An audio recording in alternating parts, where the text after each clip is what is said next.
Hey guys, so I'm going to walk you through the Barryman's B12 Chemtool piston soak on this 2012 Audi Q5 2-liter turbo. This Audi currently has about 152,000 kilometers on it, and it's burning approximately a liter of oil every 600 kilometers or so. So obviously way too much. So I have the Barryman's B12 Chemtool. You should only need 2 bottles of this. I did opt for a third just in case. Any remaining that I have, I'll dump into my fuel tank. We're also going to perform an oil change today. So I have the Liqui-Moly 5-weight 40, the Lake Loft high-tech version of this oil. Everything I'm reading says this is the oil, the very best oil for these 2-liter Audi engines, and the man filter, which is also highly recommended. I have a funnel. I have a small bottle here, which I've pre-measured 110 milliliters out for, which will dump 110 milliliters of the Berryman's to each piston for the first soak. Spark plug socket. I have a 24 millimeter socket to turn the crank. I have 4 new spark plugs. These are the NGK Laser Platinum PFR 78EG, which is recommended for this 2-liter. I have a T30 Torx bit, a T20 Torx bit that's in my drill. I also have a torque wrench and 2 pieces of metal or similar material that we'll use to insert into the pistons for the first soak so that we see that they're level. So the very first thing we're going to do is obviously make sure your engine is cooled down for this. You don't want to be dumping the B12 Barryman's into a hot engine, so make sure it's nice and cool. And we're going to pop this cover off. This plenum cover just pops right off, and we're going to set that aside. Okay, now we're going to remove this T30 Torx screw. It's this one right here. So we're just going to ratchet that off. Okay, so now we need to remove the coil pack harness, which is this thing right here. And these are sort of tricky to remove. So get a flathead screwdriver and you just slot it through here. It's hard to see. Slot it through here. Gently push up, and as you're pushing up with your screwdriver, pull the harness out. So with the harness now removed, we're going to pull up on our coil packs. Obviously there's 4 of them. We're going to pull them up, and we're just going to set them aside over here. And you should just be able to gently pull, you can wiggle them a bit, and they will come out. Coil packs are out. We're now going to remove all 4 spark plugs using our spark plug socket. Okay, spark plugs are out. So I've placed those 2 metal straws that I have into cylinder 1 and 2. And I've already turned the crank to get them level. As you can see, they're sitting pretty much at the same height. But I'm going to show you exactly where the crank is, because this is something that I was confused about. So I'm now underneath. I've taken the bottom cover off, and there's the crank. So that's what you'll attach your 24 millimeter socket to, and always turn it clockwise.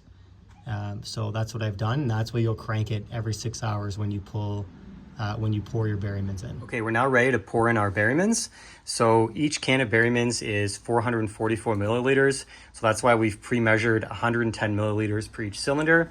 And we're gonna pour that in to each cylinder, and then we're gonna let that soak for 6 hours. So here goes the first pour. And we're gonna pour the same amount into each cylinder.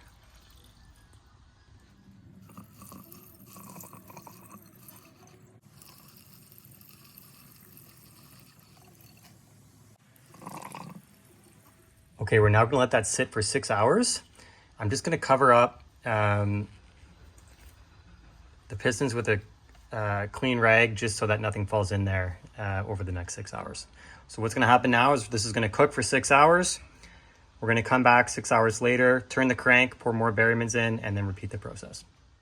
Okay, here we are 6 hours later. We're now going to top up each cylinder with some Berryman's.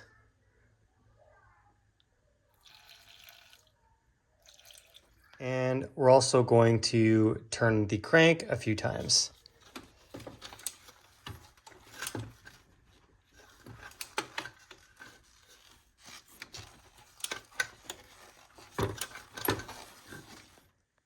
Okay, we're at the 12-hour mark. We're going to top off each cylinder with a little of the B12.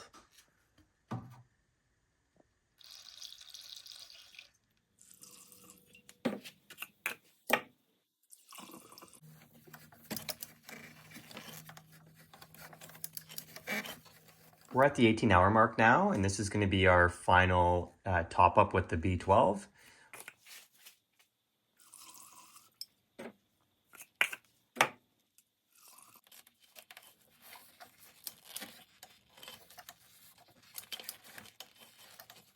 It's been 24 hours, and what we're going to do now is crank the motor with no spark plugs, no coil packs, because we want to force any remaining liquid that's in the cylinders out, along with any carbon buildup, any debris that's been cooking in there for the last 24 hours.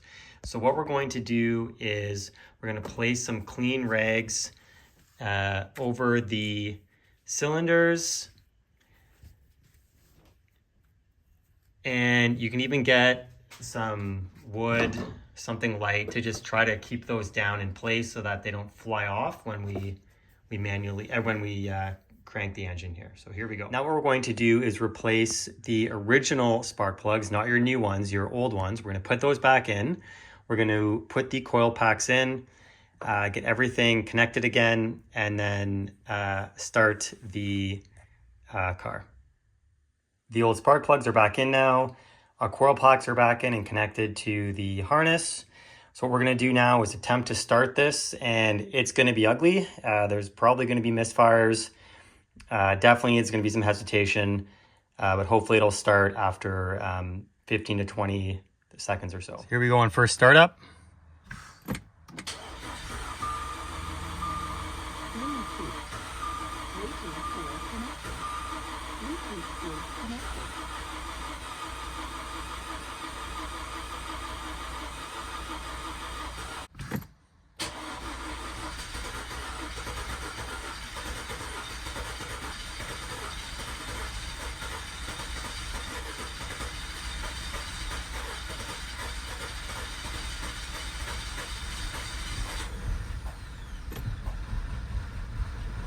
We're started.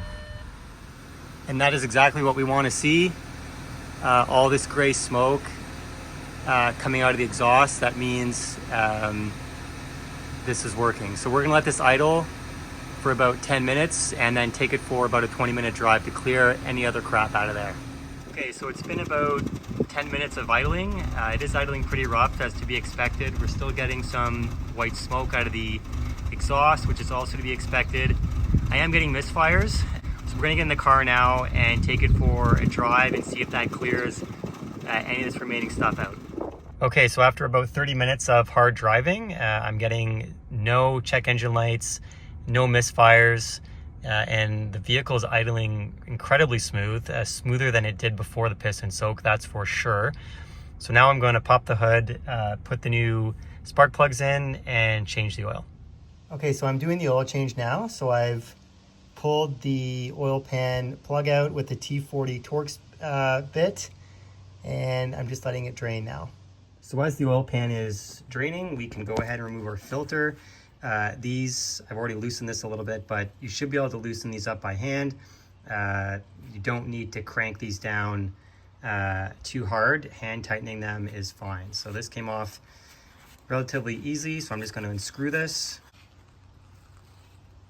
Okay, next get a little bit of your new oil, just dip a little bit on your finger and rub that around the seal on the new, I'm having a hard time doing this with one hand, rub that around the seal on the new filter. Okay, so I'm just going to go ahead and slide the new filter in. And one common mistake that people make is tightening this oil filter on way too tight. You can get it as tight as you can with your hand, and that is plenty tight enough.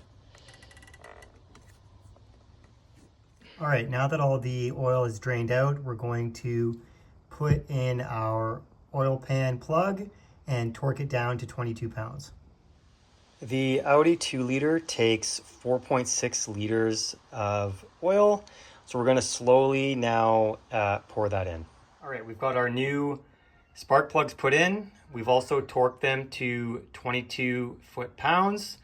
Last thing to do is just to put the cover on and start it up. Go into your MMI and reset the oil change interval. And you're going to want to keep an eye on this to see how much oil, if any, you're consuming after this process. Thanks for following along.